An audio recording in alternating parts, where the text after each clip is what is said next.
Si vous êtes un professionnel de la gastronomie, vous connaissez forcément Métro. Métro s'engage en faveur de l'égalité en soutenant Girls in Food. Merci à eux. Métro.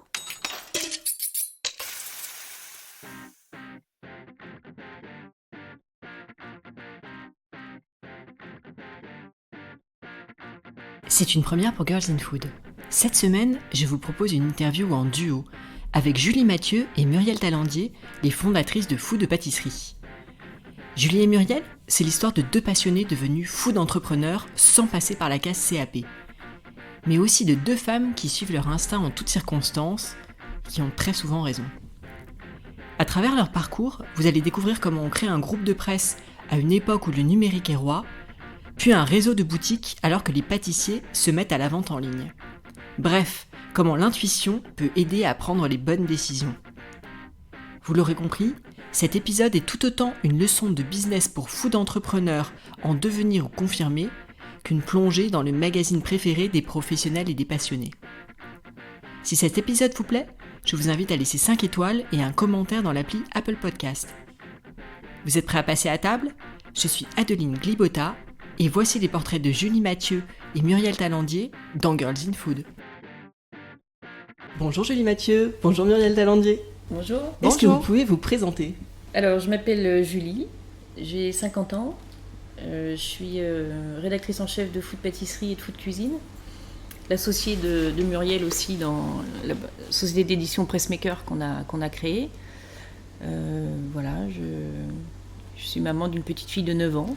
Et bien donc Muriel, moi j'ai 48 ans, je suis éditrice en premier lieu, donc du magazine Food Pâtisserie, mais de plein d'autres magazines également. Et puis je suis entrepreneur sur beaucoup de projets qu'on a développés.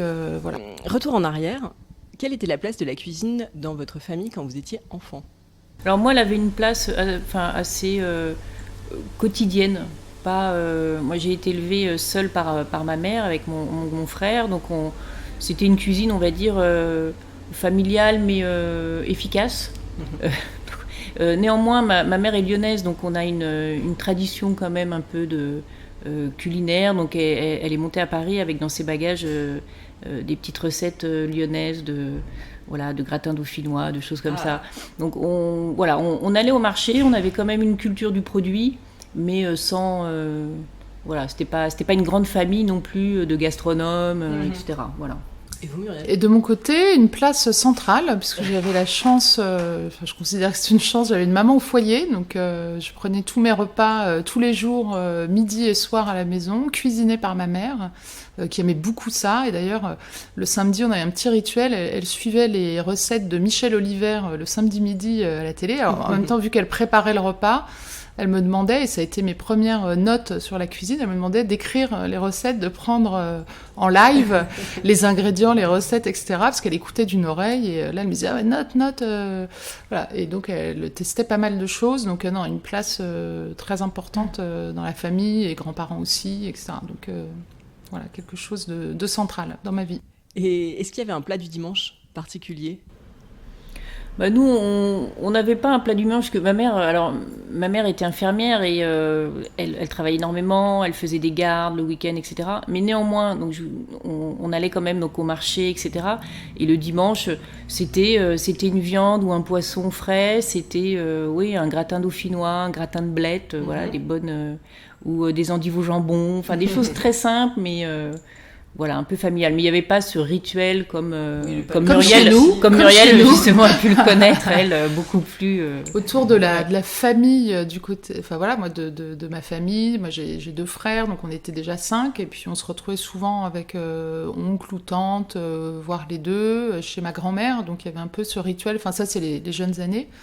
Et voilà, autour du gigot, des flageolets, ma grand-mère faisait des pommes duchesses, enfin bon, voilà, il y a toute une grande tradition. Et quand je dis tout ça, on sent déjà le poids de la France.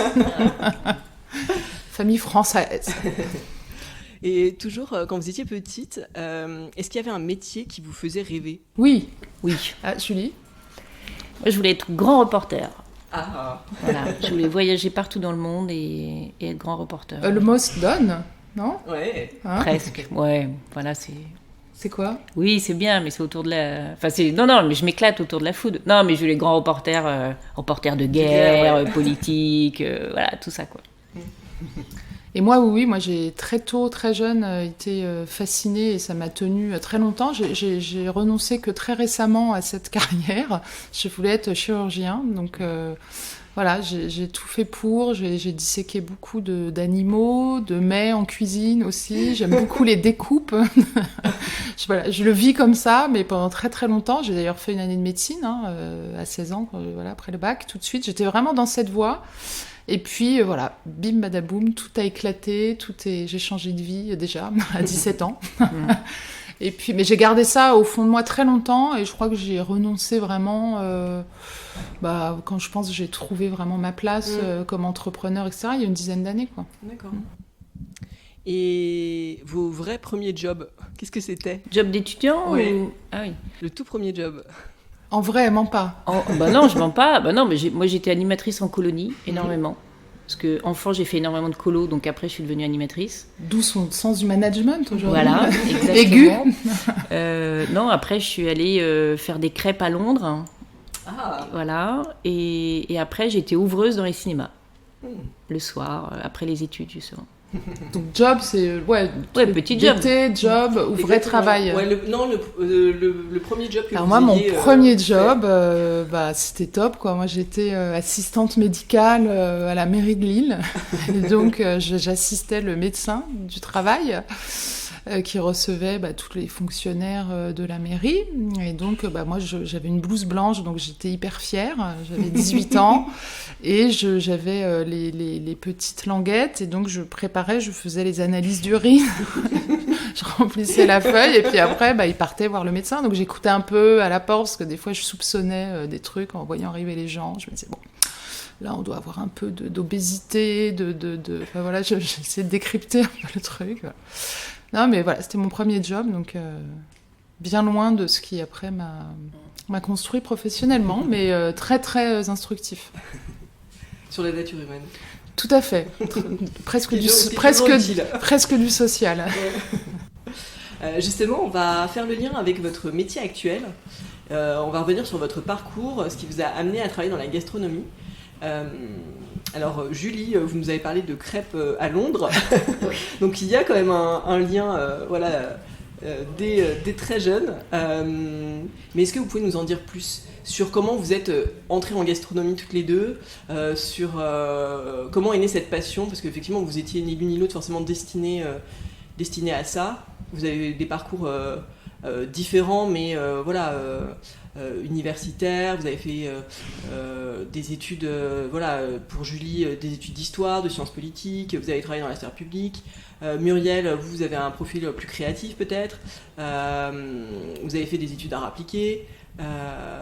Est-ce que vous pouvez nous dire comment en fait on passe de ce parcours professionnel, cette première vie professionnelle en fait, à la gastronomie? Est-ce que c'est une passion de toujours? Comment en fait est arrivée la gastronomie dans vos vies? Moi, il s'est passé pas mal de choses quand même entre la bandelette urinaire et la gastronomie. Mais après, les études artistiques, oui, je me suis retrouvée à l'école Estienne, effectivement, en art appliqué. Après, c'est compliqué. Quand je suis venue de médecine, moi, j'ai un profil très scientifique, très cartésien. Je viens de cette culture-là, familiale. J'ai que des profs de très haut niveau, des universitaires, etc. Donc, moi, je suis vraiment le vilain petit canard. Aujourd'hui, je fais du business, qui est un truc, je savais même pas qu'HEC, ça existait quand j'avais 18 ans. Enfin, c'était, je viens d'un tout autre milieu. Donc, où c'est presque péché le monde de l'entreprise, quoi. Bon. Mais ils ont vachement évolué. Je crois que je les ai aidés depuis. La gastronomie est entrée dans ma vie, j'ai envie de dire, jeune adulte, par des rencontres personnelles. C'est vrai que j'ai vécu avec des gens qui avaient des environnements familiaux aussi plus proches de la gastronomie et qui m'ont fait découvrir aussi, les bonnes tables, toute cette culture. J'ai une culture food, moi, qui était très familiale, très...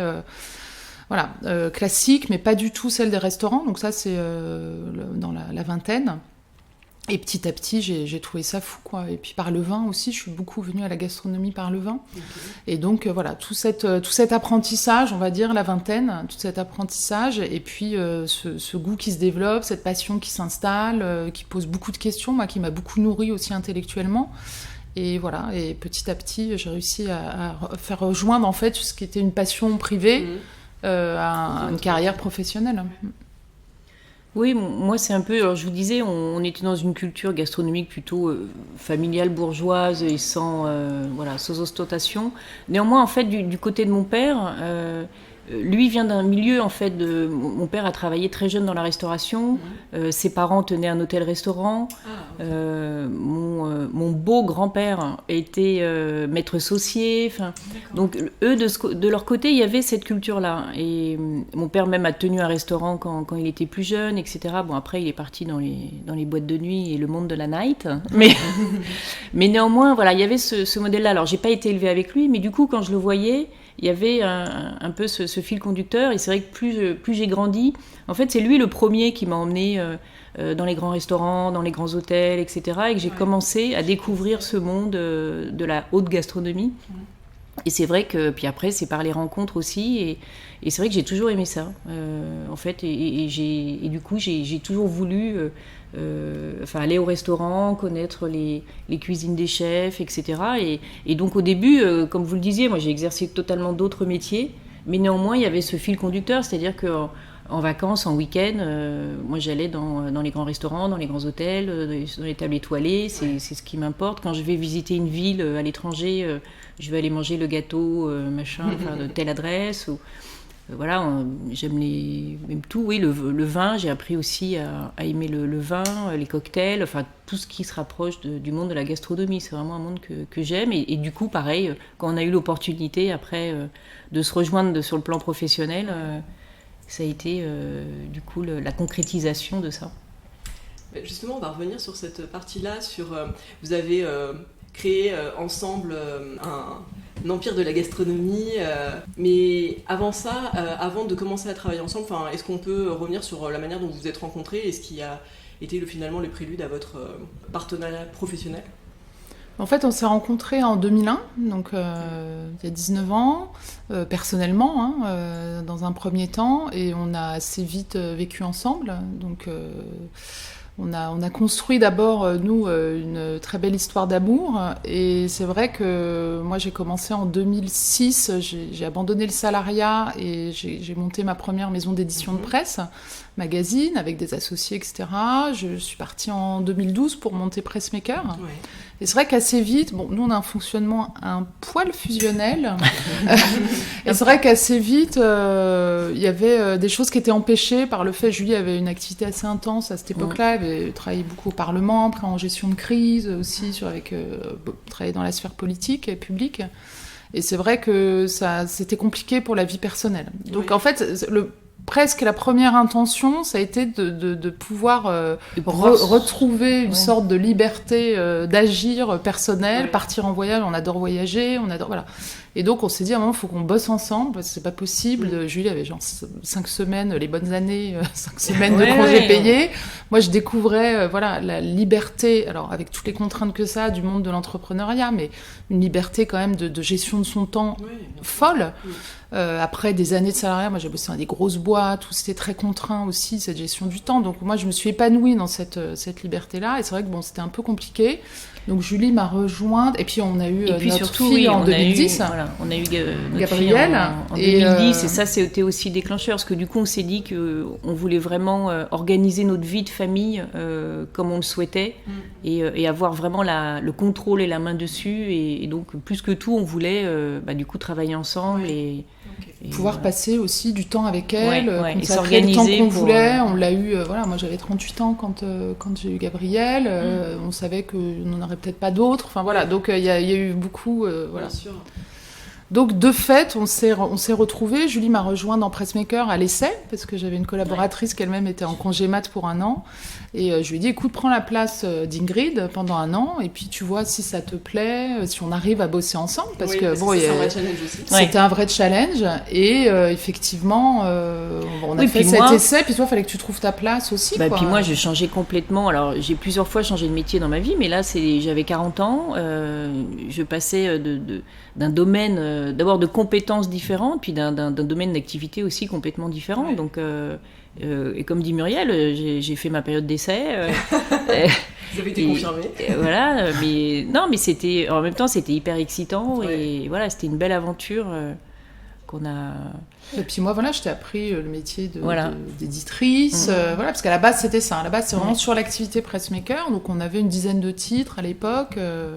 Donc, voilà, Julie a fait ses premières armes dans la gestion de ses titres, gérer les équipes. Donc, ça, on savait que ça allait bien se passer, parce que tu avais quand même une très bonne... Oui, après il y a Il y avait des skills sur le management. Et puis Julie, ce qui a très bien matché, en fait, et bon, c'est peut-être aussi ce qui match au quotidien entre nous, c'est que moi, je suis quelqu'un d'assez intranquille, et Julie, c'est la force tranquille. Donc voilà, c'est Complémentaire. totalement On arrive à- complémentaire. Surtout, moi, c'est quelqu'un, quand elle est arrivée à mes côtés pour travailler, qui m'a beaucoup... c'est quoi le mot qui m'a beaucoup tranquillisée, en fait, Ouais. qui m'a beaucoup voilà, je me suis sentie la possibilité de me poser un peu, de décharger aussi certaines responsabilités, et puis voilà, de mettre un peu d'inquiétude, d'angoisse de côté, parce que je voyais qu'on pouvait fonctionner tout à fait différemment et très bien, voilà. On va revenir sur la création de Food Pâtisserie, Mhm. donc qui a été créée en 2012. 2012, septembre 13. 2012. Non, pardon, oui, septembre Non, c'est 2013. Pressmaker qui a été créé Oui. en 2012, voilà. Oui. Alors, quand vous avez créé Food Pâtisserie, le secteur de la presse était déjà sinistré, en difficulté, voilà. Il y avait déjà des titres sur le segment finalement gastronomie. Pourtant, vous vous êtes lancé et voilà, avec succès, l'histoire vous donne totalement raison. Comment est-ce que vous avez fait ce choix de lancer un nouveau magazine? Racontez-nous un petit peu comment a été créé Food Pâtisserie. En fait, Julie donc, était arrivée fin 2012 à mes côtés, et on réfléchissait, on avait 2-3 titres en cuisine, voilà, on travaillait à l'époque, et c'est vrai qu'on réfléchissait, et on a vu, en fait, moi je discutais, moi j'avais travaillé en télé des années avant, il y avait pas mal de formats autour de la cuisine, et il y avait pas mal de formats, de choses qui étaient en train d'émerger autour de la pâtisserie, du sucré.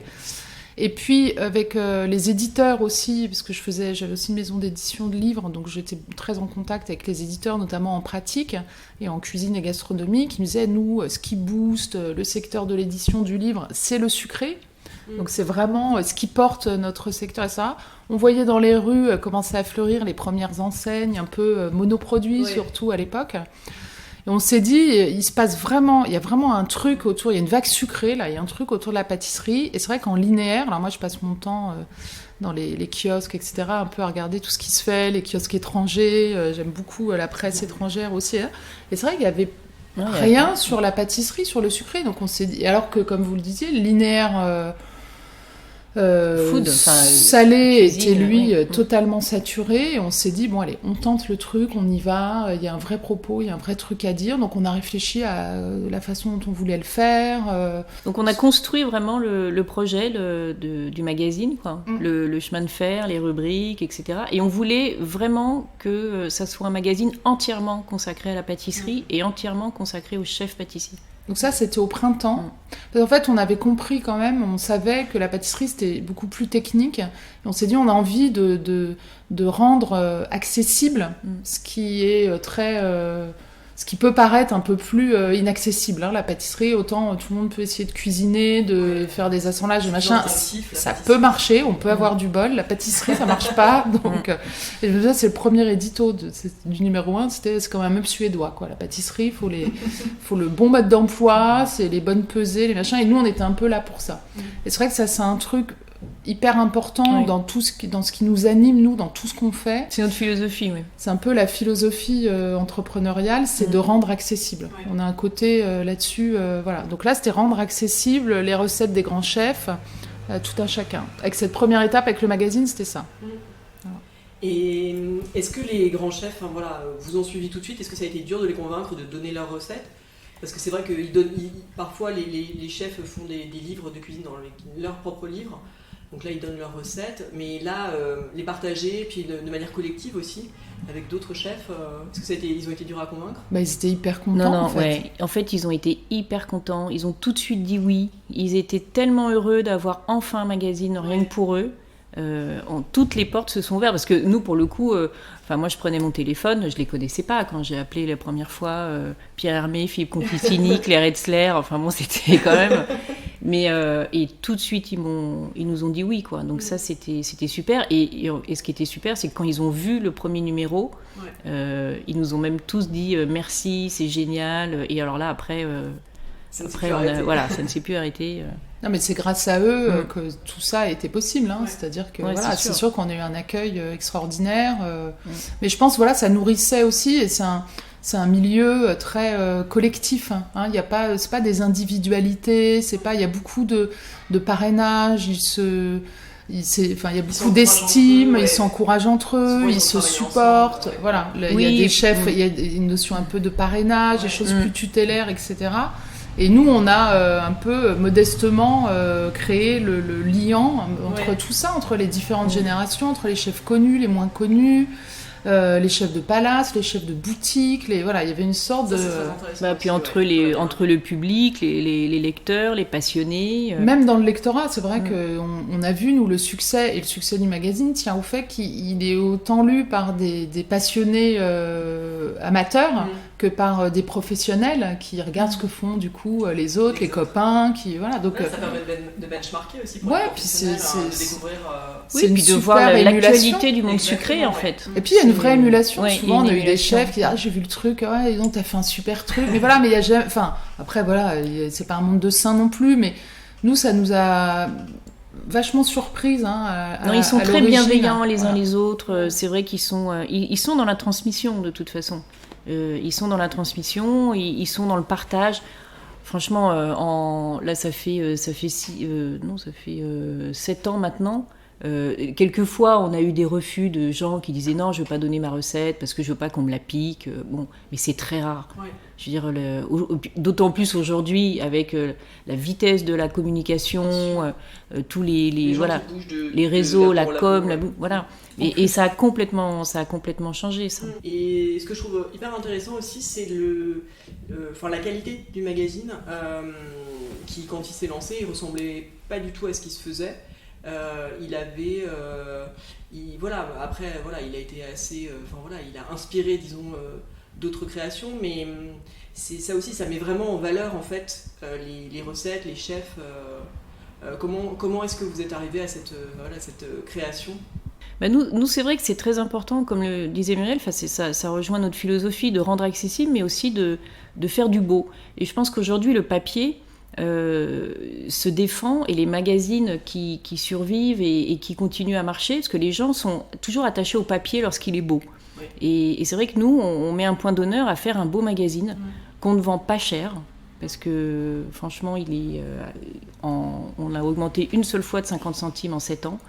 Et vu le nombre de recettes qu'on diffuse, etc. Et on produit quasiment l'intégralité des contenus du magazine. Donc ça veut dire qu'on va chercher les meilleures plumes pour écrire dedans, on va chercher les meilleures recettes dans les labos, des choses exclusives que personne ne peut avoir. On prend les meilleurs photographes qui sont vraiment spécialisés en food, voire même en sucré, avec lesquels on travaille depuis très longtemps. On a un studio créa aussi avec lequel on travaille depuis très longtemps. Donc tout ça fait que nous, on est très attachés à faire un bel objet, et je crois que c'est ce qui a plu aux gens aussi, quoi. Et c'est pour ça qu'ils sont si attachés au magazine. Et c'est pour ça que ça continue à marcher malgré la morosité du marché de la presse. Oui, puis c'est toujours dans cette dynamique de rendre accessible, et c'est aussi rendre... moi, j'ai vraiment, pour le coup, je crois énormément à ça, c'est qu'on peut faire du beau accessible. Oui. C'est pas parce que... on rend accessible, qu'on est sur un support papier, qu'on est au contraire. Moi, je suis très attachée à cette notion du beau, de ces couves pelliculées, ces dos carrés collés. Ça, c'est le côté un peu Estienne aussi, art graphique. Moi, la maquette, la mise en scène, tout ça doit être au service du contenu. Et effectivement, c'est respecter son lecteur, qui est aussi un client, de travailler comme ça, quoi. Moi, je peux pas faire de la merde, le vendre cher et bien dormir le soir, quoi. Juste pour revenir sur le contenu, ce que je trouve intéressant aussi dans Food Pâtisserie, c'est que vous mettez à l'honneur des pâtissiers parisiens, mais également des pâtissiers de toute la France, voire même de l'étranger. Et ça permet vraiment, ça apporte vraiment quelque chose, je trouve. Comment est-ce que vous les découvrez ? Est-ce que c'est au gré de vos voyages, parce que vous nous avez dit que vous adorez toutes les deux voyager ? C'est au gré des voyages, puis c'est aussi, en fait, la base du métier, c'est d'être curieux. Moi, je suis une vraie passionnée du sucré. Enfin, je veux dire, c'est pas une blague. Je mange du sucre en intraveineuse toute la journée. Et non, mais j'aime ça. Donc après, en province, déjà, il y a des pâtissiers qui sont installés, donc ils ont une renommée. Je veux dire, quand on va à Nantes, on va chez Vincent Guerlet. Quand on va dans le sud-ouest, il y a Thierry Bamas, Pascal Lacanis. Donc oui, aujourd'hui aussi, on a la chance d'avoir des moyens de communication. Je veux dire, les réseaux, Instagram, c'est génial pour connaître tout ce qui se passe partout dans le monde. Et puis après, j'ai une équipe de journalistes aussi qui est hyper performante, curieuse. On partage beaucoup d'informations. Donc on est aujourd'hui très, très actifs, et c'est vrai qu'on est... Et puis on a la chance aussi, vu la notoriété aujourd'hui de Food Pâtisserie, en fait on nous contacte aussi. Ça, on va vous proposer beaucoup de choses. Voilà, oui, ou alors on nous dit, tenez, je viens d'ouvrir ma pâtisserie à Toulouse, si vous voulez voir mon travail, etc. On nous invite pour passer goûter, enfin voilà, donc ça c'est chouette, mais c'est vrai que du coup il faut être beaucoup sur le terrain, il faut être curieux, il faut regarder partout. Mais il y a une richesse incroyable, donc c'est génial. Après Food Pâtisserie, donc vous ne vous êtes pas arrêté là, c'était pourtant déjà un beau succès. Vous avez créé Food Cuisine, donc le pendant salé de Food Pâtisserie. Est-ce que vous voulez nous dire comment s'est passée la création de Food Cuisine ? Food Cuisine, on avait... pareil, de par notre amour de la gastronomie, de toute façon, on voulait recréer un magazine de cuisine. On a mis du temps à trouver un peu le positionnement, justement, et la cuisine dont on voulait parler. Et donc, Food Cuisine, on l'a lancé en 2015. Et en fait, dans Food Cuisine, on voulait vraiment parler de la cuisine que l'on aime. C'est-à-dire, là, pour le coup, sortir des codes. On n'est ni un magazine étoilé à la YAM ou autre, ni le magazine de la ménagère sans aucun propos péjoratif. On voulait vraiment parler de la jeune cuisine, de la bistronomie, de tous ces jeunes chefs aujourd'hui justement qui font voler en éclats les codes et qui font une superbe cuisine. Alors après, qu'on soit étoilé, pas étoilé... Ça, c'est pas un critère. Jeune ou moins jeune. Voilà, jeune ou moins jeune, parce qu'on est aussi très consciente. Enfin, je veux dire, on aime aussi nous cette tradition et justement ces passerelles qu'il y a entre différents chefs, entre différentes cuisines. Ce qui est intéressant, c'est le travail et la passion. Et donc dans Food Cuisine, on retrouve ça. C'est vraiment un magazine de recettes, mais après on est sur le même mode que Food Pâtisserie, c'est-à-dire qu'on va dans les cuisines, on va chercher des recettes inédites, et on parle de chefs souvent qui n'ont pas leur place dans les autres magazines, en tout cas classiques de cuisine. C'était les assets de Food Pâtisserie, en fait, dans rendre accessibles les cuisines, les coulisses, les chefs, les recettes. Voilà, donc on était sur ce... Mais il y a aussi toute une dimension... militante aussi.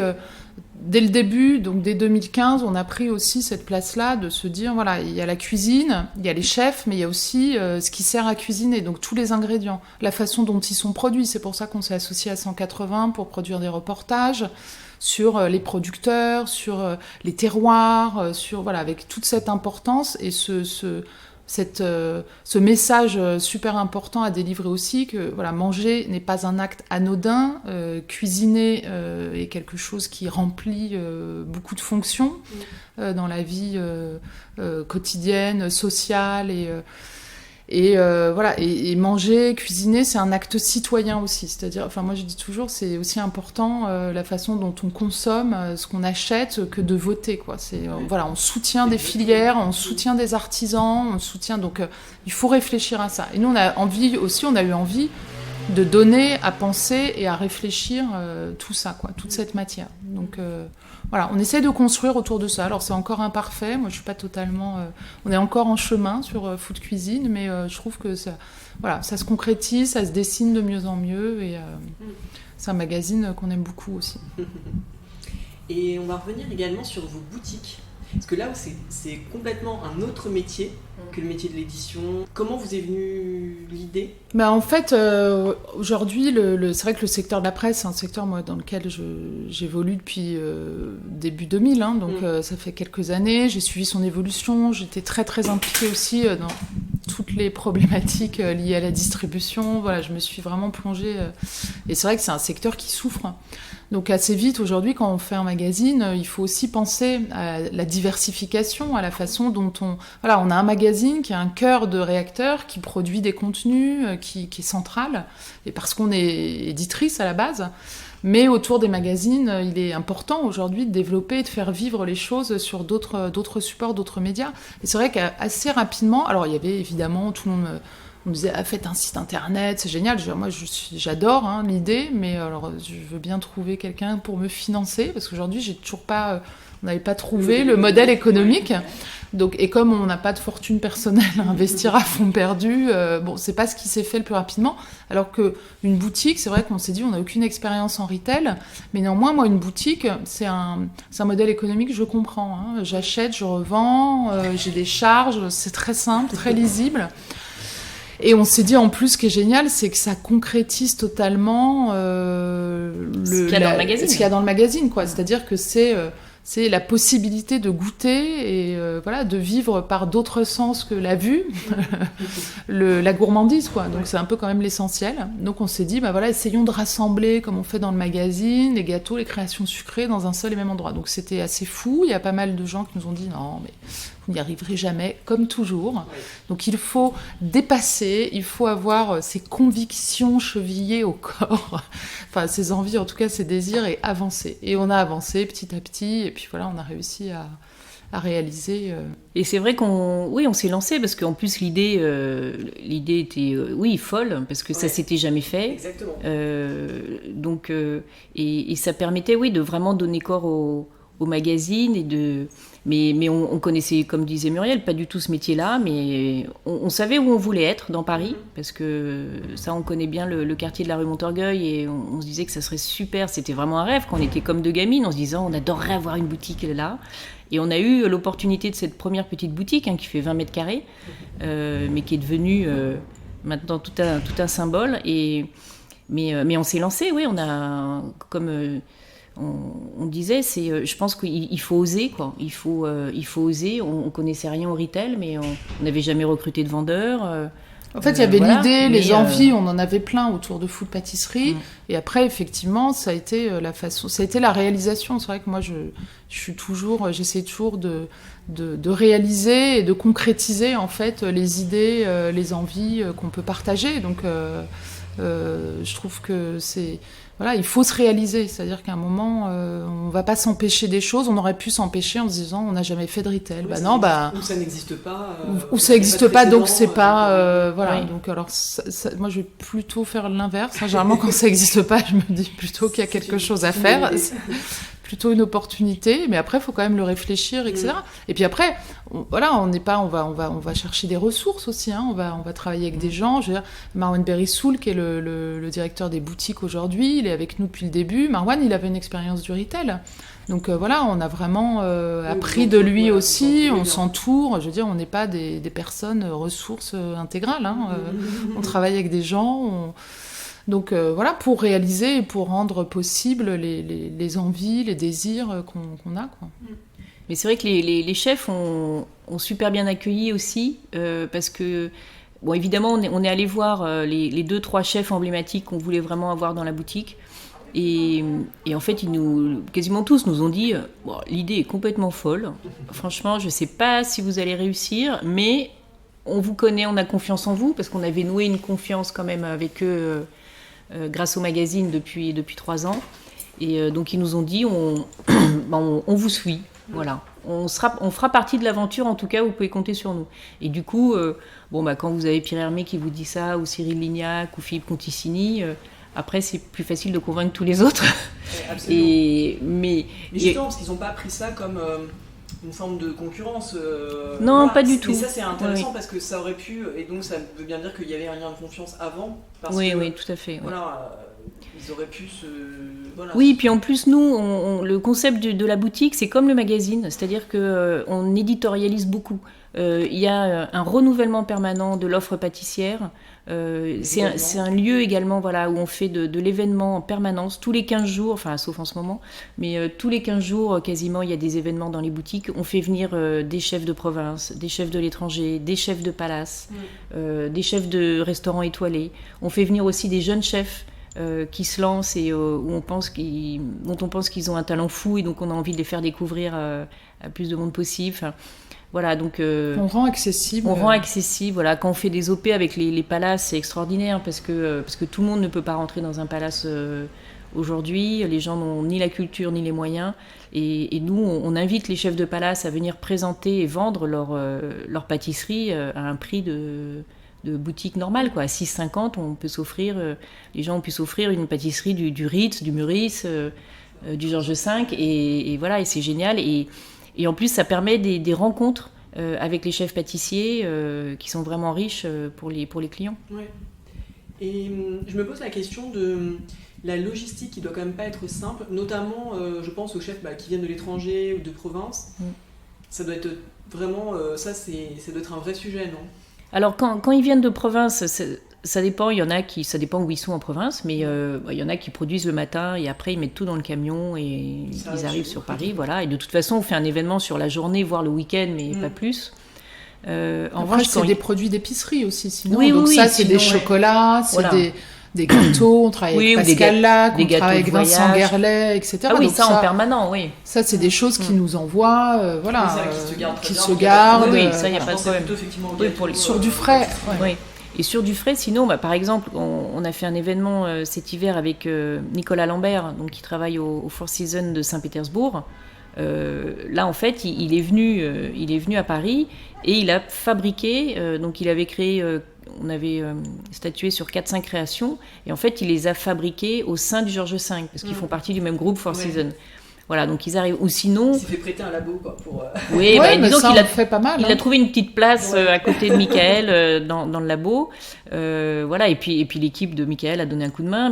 Mais sinon, entre eux, ils se prêtent les labos. Enfin voilà, ils mettent à dispo le labo pour l'événement, ils s'aident. Et ça, c'est top, justement. Il y a une belle solidarité, et ce qui permet aux chefs, en effet, étrangers ou de province. Quand on avait fait venir Amaury Guichon aussi à la boutique, il avait produit avec. Des copains à lui dans un labo, voilà, ils s'arrangent entre eux. Ouais. Il y a une dernière activité sur laquelle j'aimerais bien revenir, c'est les workshops. Alors je tiens à signaler que le dernier en date était 100% féminin, oui, avec Myriam Sabet, Jessica Préalpato et Nina Métayer. Oui. Racontez-nous un petit peu comment sont nées est-ce que c'est une demande des lecteurs, comment ça s'est fait? Ça, c'est toujours, c'est dans la lignée des boutiques, en fait. C'est de la diversification du contenu presse, du produit presse. C'est de se dire, on a cette légitimité-là. Et c'est vrai que c'est d'aller plus loin que la recette, même en pas à pas, qui est déjà très bien expliqué dans le magazine. Là, c'est de vivre concrètement. Et puis, c'est vrai que dans une journée de workshop, il y a un enchaînement de 3 rencontres. C'est un peu pareil, quoi. C'est en plus petit comité, c'est... la rencontre de 3 chefs, c'est une journée exceptionnelle, c'est un moment d'exception dans des endroits incroyables et c'est une totale immersion dans le monde de la pâtisserie, voilà, par le chef, la recette, les dégustations, enfin là, c'est une journée de totale opulence. Oui, là c'est vraiment, après c'est le concept du workshop en fait qui se fait aussi, qui vient des pays anglo-saxons et qui se fait dans d'autres domaines, mais ça ne se faisait pas pareil en pâtisserie comme cela et c'est vraiment là on est dans l'expérientiel, dans vraiment vivre une expérience et à 100%. Donc en fait, j'ai monté, c'est pas une demande qui est venue du public, mais en fait, j'ai monté ces journées-là, parce que c'est vrai que je me suis dit, on a accès à des chefs extraordinaires qui souvent ne donnent pas de cours, parce qu'en fait, voilà, Pierre Hermé ne donne pas de cours. Il n'y a que en workshop avec Food Pâtisserie qu'on peut le voir donner une masterclass.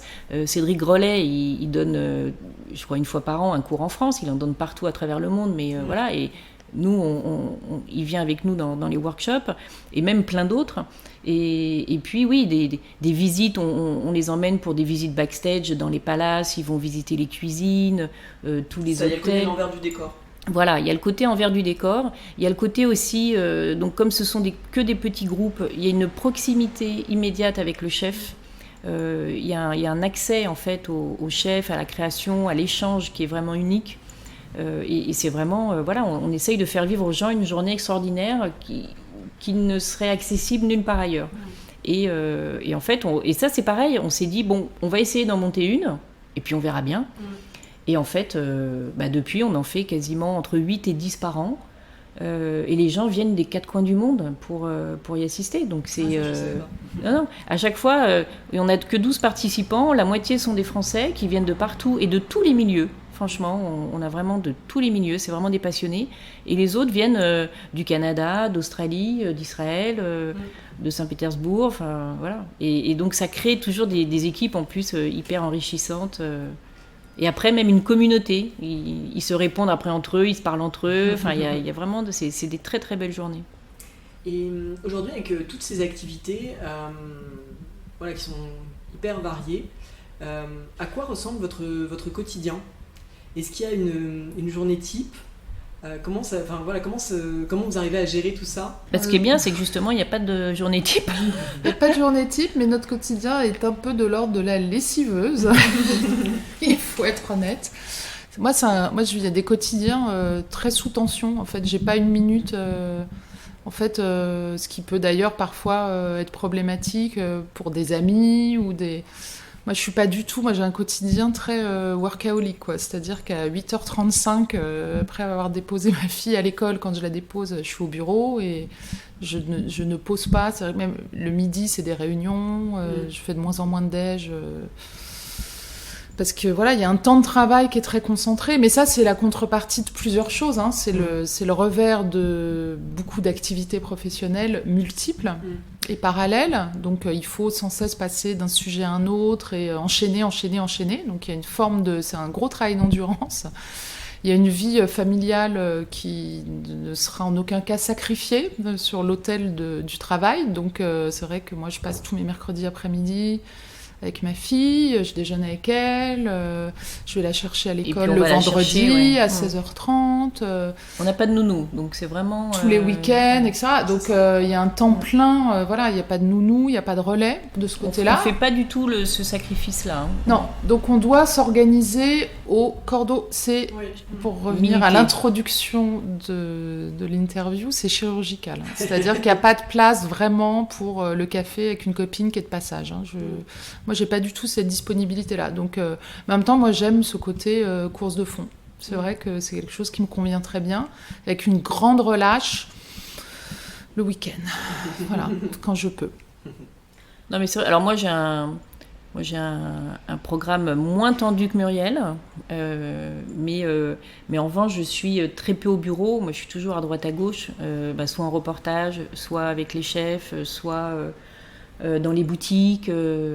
On se voit pas de la journée en fait. Hein. Oui, en fait, on se voit quasiment pas. Mais c'est vrai que ce sont des journées très bien remplies, très intenses. On passe d'un sujet à l'autre parce que entre toutes les activités que l'on a, faut vraiment être agile en fait. Mais néanmoins, on profite aussi beaucoup de la vie, de nous, comme l'a dit Muriel, de notre vie de famille. Les voyages, les week-ends, etc. Et ça, on reniera jamais. Voilà. Mais néanmoins, merci de nous donner le temps de passer 1 heure ensemble cette semaine. Avec plaisir. Voilà.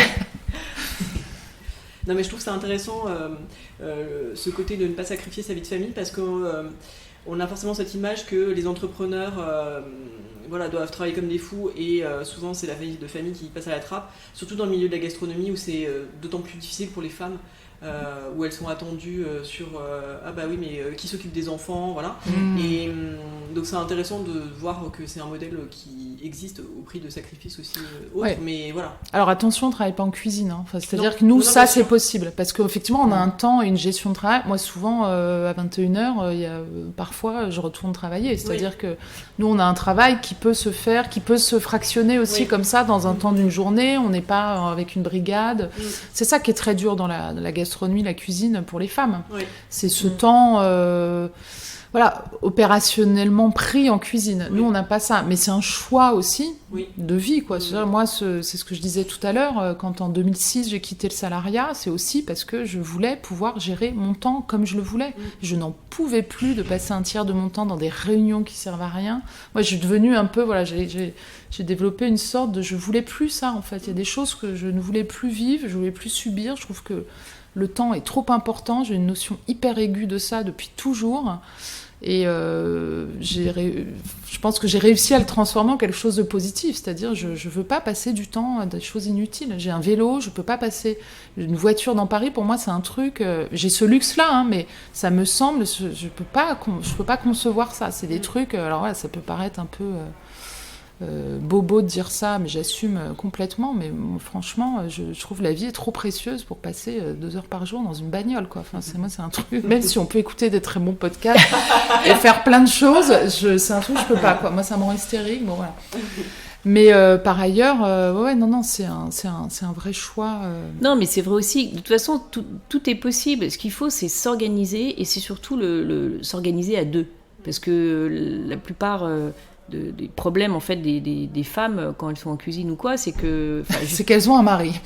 mais c'est qu'en fait mais la femme qui entreprend, en fait elle entreprend, c'est super, mais elle doit aussi s'occuper de tout le reste, et voilà, la vie familiale on lui retire pas, et c'est très rare en fait d'avoir. Le seul exemple que je connais en gastronomie, c'est Bertrand Gribaud avec sa femme. Ils partagent vraiment tout à 50-50. Pourtant lui il est chef, elle est chef, mais en fait ils se sont organisés dans leur propre resto, et lui ils sont vraiment à mi-temps tous les deux à s'occuper de leurs enfants, et c'est le seul exemple que je connais. Sinon les femmes, oui, elles tiennent le resto, elles s'occupent des mômes, elles font ça. Bon, après, elles ont aussi quand elles sont vraiment à des places de grands chefs ou quoi, elles ont leur mari qui les seconde, mais... Oui, mais après, nous, donc c'est un monde un peu différent, mais dans le monde de l'entreprise, moi, je crois qu'il faut avoir une exigence, il faut jamais renier, jamais renoncer à ça, quoi. Moi, je veux dire, je pense que... je gère 5 sociétés différentes. Rien que ça, administrativement, c'est énorme. Mais jamais je pourrais dire je vais pas chercher ma fille à 4h30 ce jour-là, alors que c'est prévu, parce que je suis à la bourre sur des trucs. Jamais, quoi. Et si je me tiens pas, c'est une rigueur, si je ne me tiens pas à ça, c'est fini. Je peux bosser 24 heures sur 24. Ah bah oui, on peut. Mais après, il y a des gens qui se nourrissent, qui se complaisent dans aussi ce truc-là. Hein. Il y a une sorte parfois de réalisation, de dire je suis débordée, je suis machin. Bon.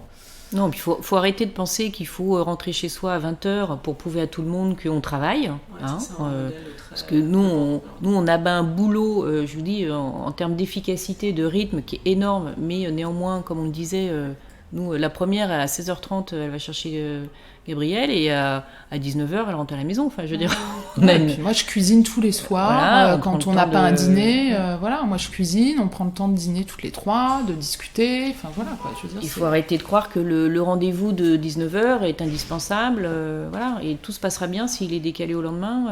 Si on dit non, quoi. En fait. Il faut dire non. Il faut dire non et être maître de son temps. Très bon conseil. Muriel, Gélie, on va passer à la deuxième partie de l'interview qui est consacrée aux femmes dans le milieu de la gastronomie.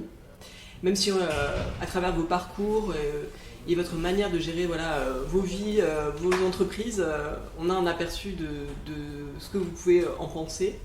Est-ce que, selon vous, le fait d'être une femme, pour chacune d'entre vous, ça a eu un impact sur votre parcours professionnel ? Alors, moi, pour le coup, non. Enfin, parce que j'ai évolué dans différents milieux professionnels, mais j'ai eu la chance d'être entourée, pourtant même dans le milieu politique ou autre, mais je travaillais pour des gens pour lesquels c'était pas tellement un sujet. Enfin, les différents patrons que j'ai eus, je sais pas, ou alors je m'en suis pas rendu compte parce que t'as pas l'air d'accord. Enfin, moi, en tout cas, je l'ai jamais vécu comme ça. J'ai pas l'impression que j'ai pas eu accès à certains postes parce que j'étais une femme ou autre. Ça n'a pas été tellement... C'était pas vraiment un sujet. Pour moi, ça n'a pas été un sujet, mais parce que j'ai évolué dans des petites structures. J'étais pas, comme Muriel, dans des grandes boîtes ou avec des schémas, des machins. Voilà. Pour moi, ça n'a pas été un sujet. Alors moi, évidemment, ça a été un sujet, je pense, toute ma vie. Et aujourd'hui encore, hein, c'est-à-dire que moi je pense que je suis à ce stade de ma vie en phase d'hyperféminisme aigu et toute ma vie évidemment professionnelle, hein, si on parle de ça, est totalement différente parce que je suis une femme. J'aurais pas du tout eu la même vie professionnelle si j'avais été un homme. Et moi j'ai eu l'impression de toute ma vie, après c'est peut-être moi, hein, mais de devoir en faire beaucoup plus, de devoir... Après, pour plein de raisons, hein, pas forcément parce que j'ai été confrontée à des situations, parce que pour le coup, je pense qu'assez vite, je me suis rendu compte que si je prenais pas la place, si j'osais pas, si je l'ouvrais pas, on n'allait pas forcément m'ouvrir grand les portes. Ouais. Donc, d'autant plus que voilà, j'arrivais un peu de nulle part. Donc, j'y suis allée. Et c'est de l'ambition, hein, clairement, très vite assumée. Mais j'ose espérer jamais trop écrasante pour d'autres, hein, mais une ambition personnelle très très forte. Et parce que je suis une femme, oui.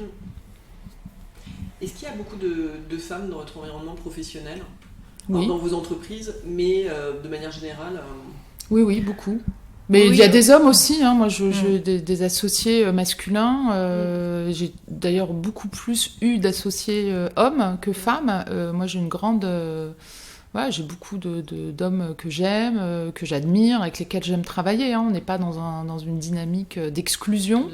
Néanmoins, non, moi, mais je le dis aussi, oui, puis à compétences égales, etc. Moi, je vais toujours avoir tendance à favoriser une femme, parce que je trouve qu'aujourd'hui, c'est le tour des femmes, c'est la place des femmes, et il faut promouvoir, il faut supporter. Je veux dire, il y a des mots que j'aime pas, hein, mais bon, parfois ils résument quand même bien les choses. Moi, je suis très, très empreinte de sororité, quoi. Je trouve que c'est hyper important, hein, parce que on a trop longtemps été empêchés. Donc, il faut...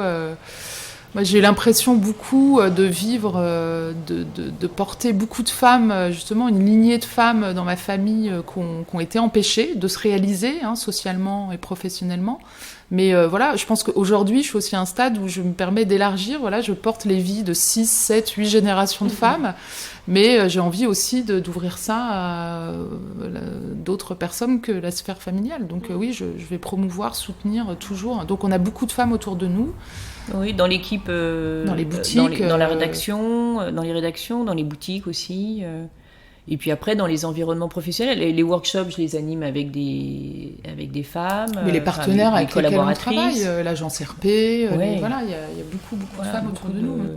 Mais parce qu'il y a aussi de plus en plus de femmes, heureusement, là, qui entreprennent, qui font des choses et qui osent. Donc nous, on participe à tout ça.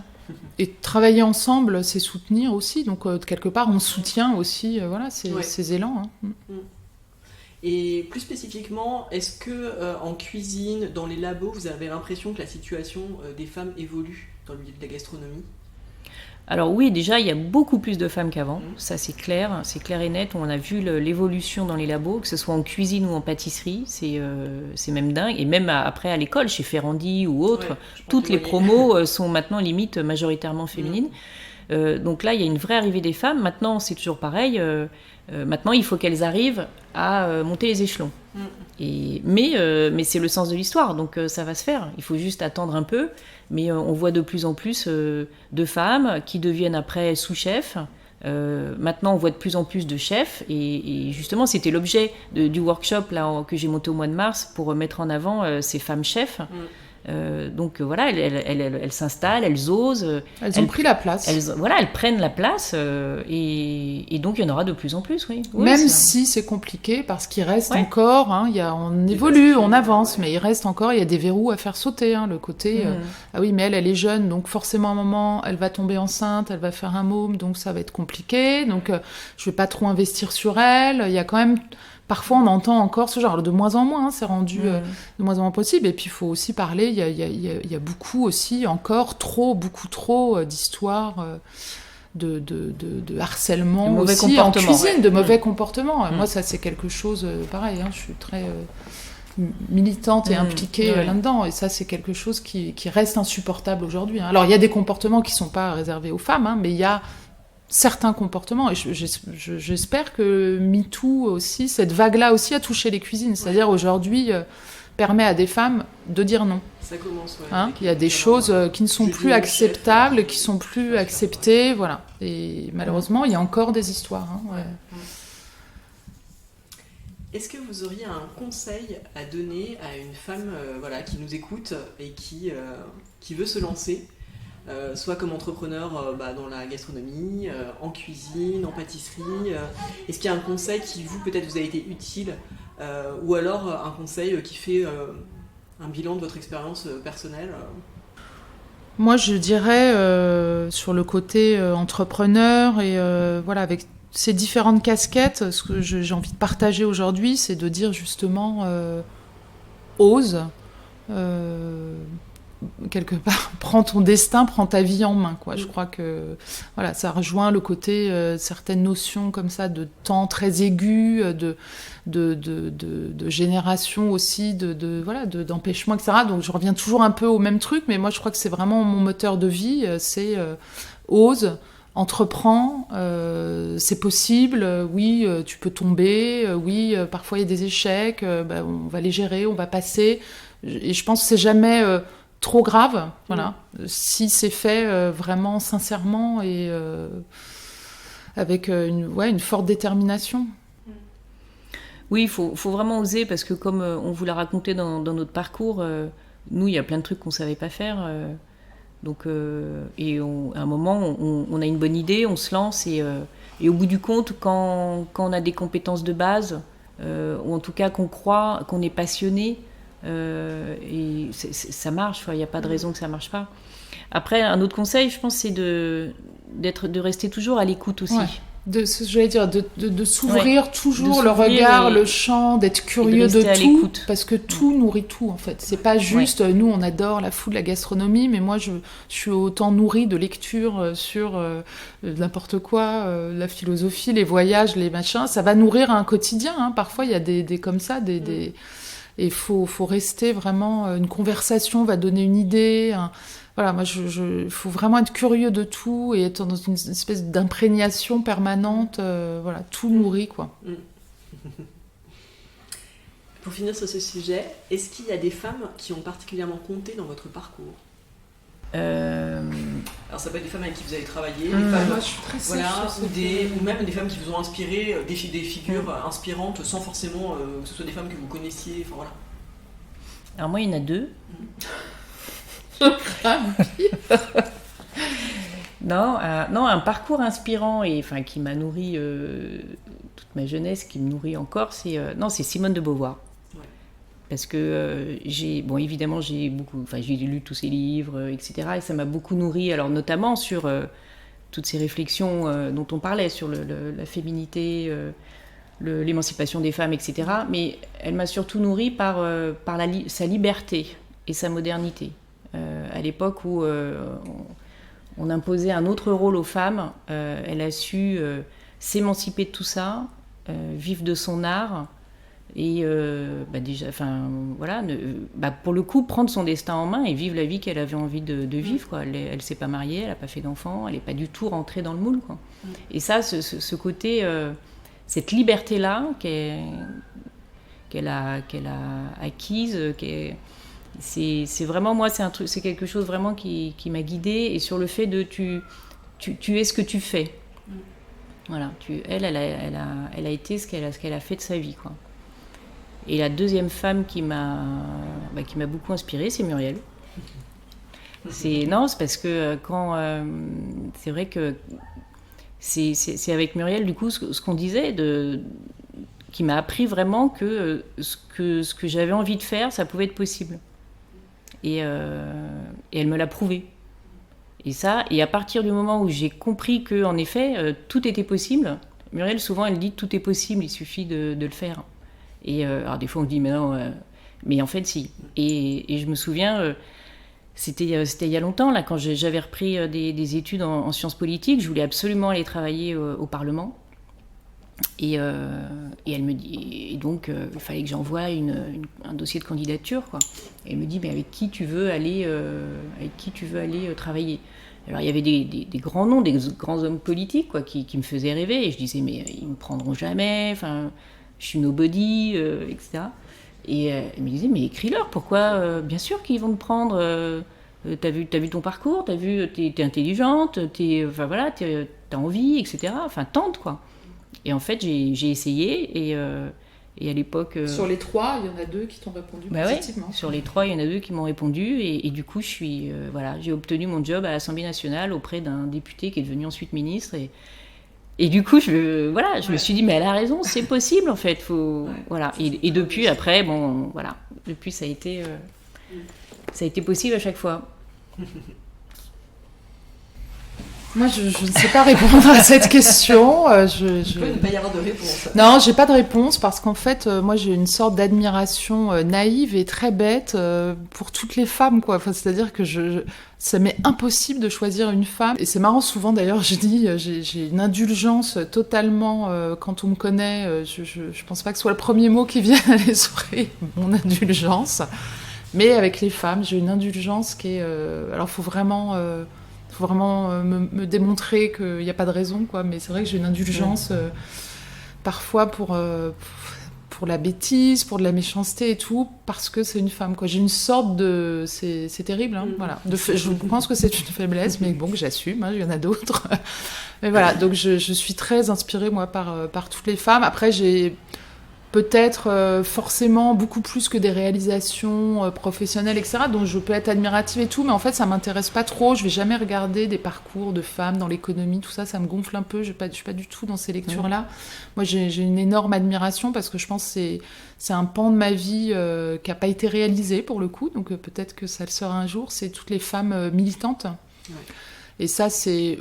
Mon admiration va beaucoup, essentiellement, à ces femmes-là, quoi. Parce que je trouve que, pour le coup, il y a de l'ordre du sacrifice, mais du sacrifice qui sert au plus grand nombre. Et je trouve ça hyper... Je sais pas si c'est beau. En revanche, je sais que c'est essentiel et je les remercie, quoi. Parce que moi, j'ai pas eu ce courage aujourd'hui de le faire à grande échelle. Je l'ai fait...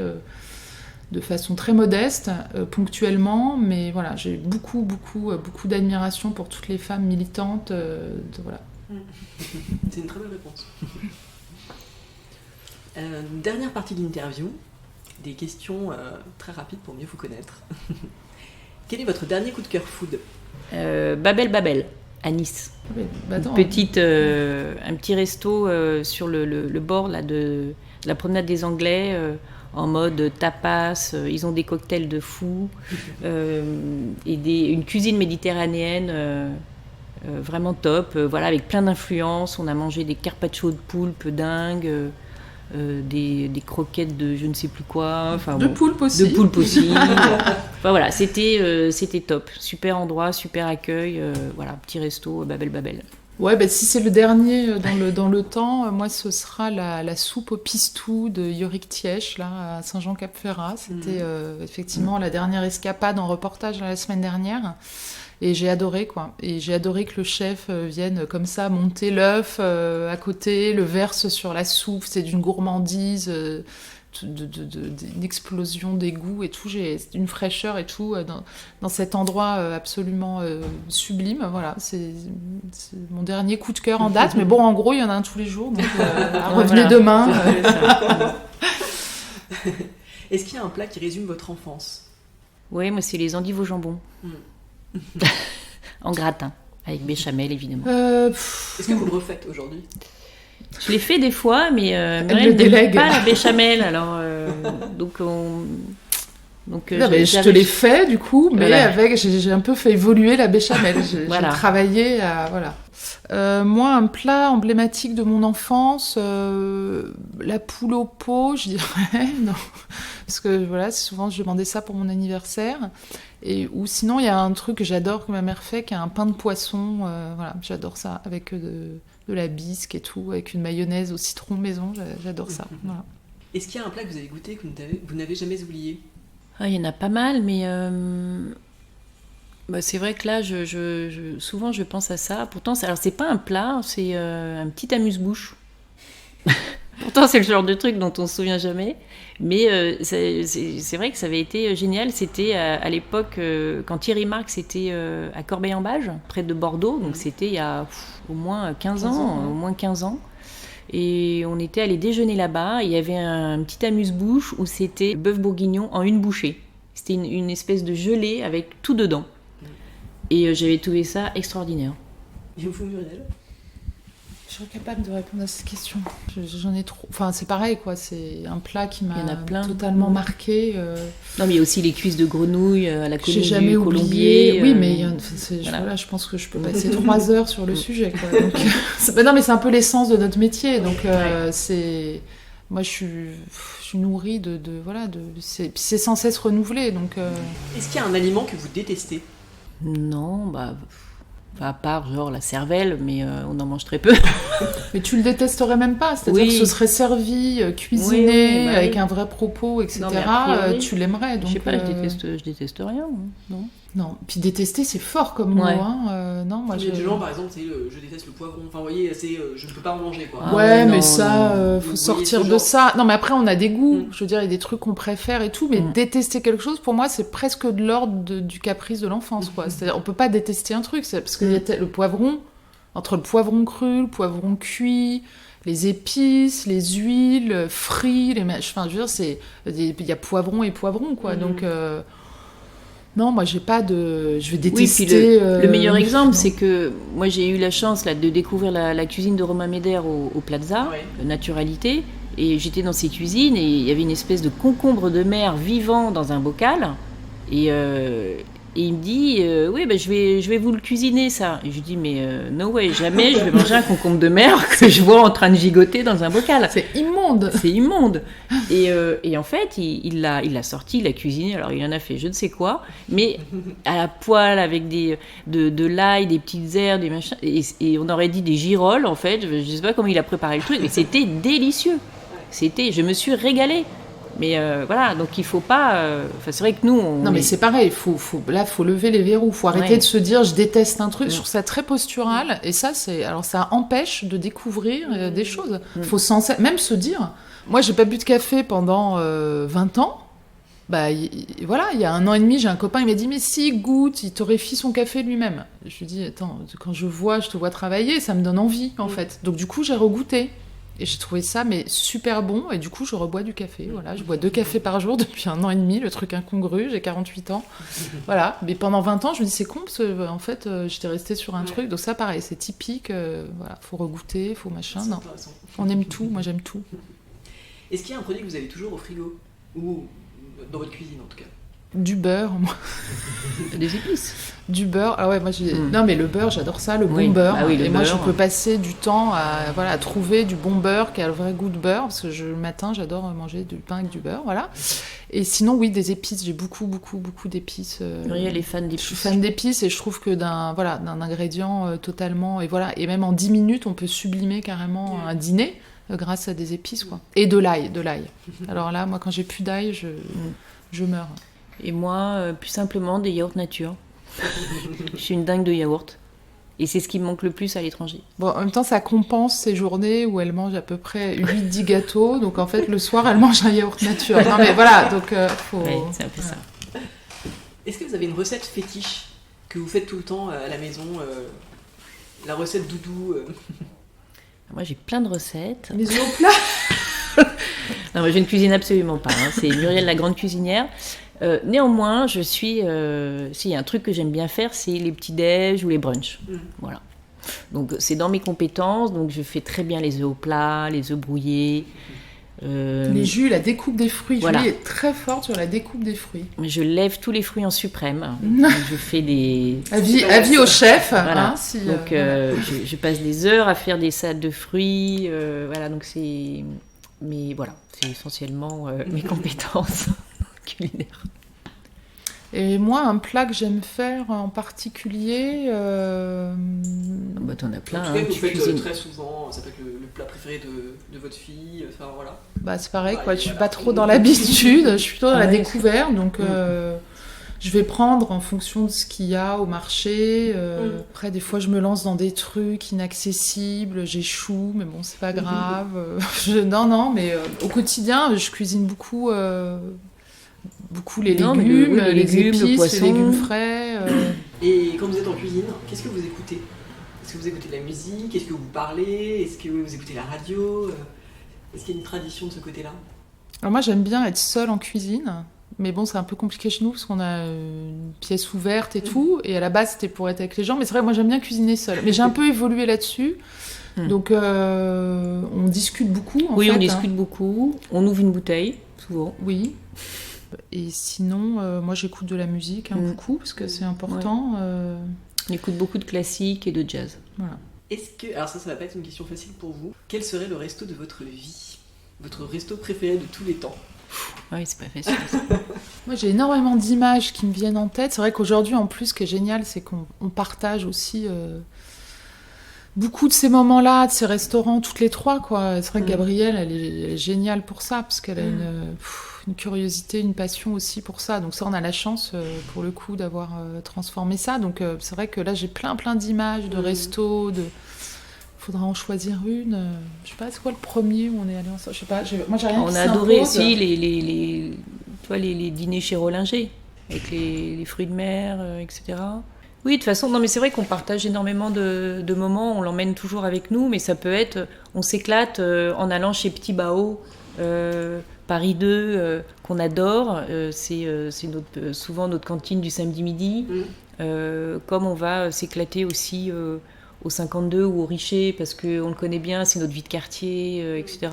Et comme on a passé des moments extraordinaires, oui, chez Rollinger, là, avec la cuisine d'Arnaud Fay à la Chèvre d'Or.